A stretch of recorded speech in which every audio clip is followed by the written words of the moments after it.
আলোচনার টেবিলে যখন যুদ্ধবিরতির খসড়া তখনও পাল্টাপাল্টি হামলায় ব্যস্ত মস্কো কিয়েভ। ইউক্রেনের দক্ষিণাঞ্চলীয় শহরে বুধবার ড্রোন হামলা চালায় রাশিয়া। এতে শ্রমিক সহ বেশ কয়েকজন হতাহত হয়েছেন বলে জানা গেছে। পাল্টা জবাব দিয়ে যাচ্ছে ইউক্রেনও। যুদ্ধের ময়দানে বিভিন্ন অঞ্চলে দুপক্ষের সেনাদের মুখোমুখি লড়াইয়ের খবর পাওয়া গেছে। লন্ডনে যুক্তরাষ্ট্র, ব্রিটেন, ফ্রান্স, জার্মানি ও ইউক্রেনের পররাষ্ট্রমন্ত্রী পর্যায়ের গুরুত্বপূর্ণ বৈঠক হওয়ার কথা থাকলেও সফর বাতিল করে দেন মার্কিন পররাষ্ট্রমন্ত্রী মার্কো রুবিও। এরপর বাকি দেশগুলোও জানায় এই আলোচনায় অংশ নেবেন না তাদের পররাষ্ট্রমন্ত্রীরাও, যদিও দেশগুলোর প্রতিনিধিরা ইউক্রেন ইস্যুতে বৈঠক করেছেন বলে জানায় বিভিন্ন গণমাধ্যম।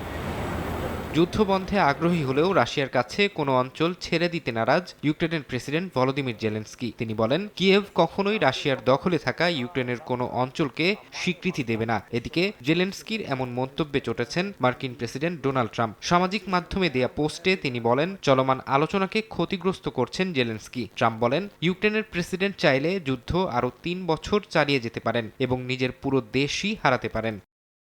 বিশ্লেষকরা বলছেন, হামলার বাস্তবতা আর আলোচনার কৌশল এই দুয়ের ফাঁকে চাপা পড়ে যাচ্ছে শান্তির সম্ভাবনা। যুদ্ধ থামাতে হলে আগে থামাতে হবে আগুনের খেলা। সমঝোতায় যেতে দুই পক্ষকেই ছাড় দেওয়ার মানসিকতা দেখাতে হবে। ফারহাদ চৌধুরী, সময় সংবাদ।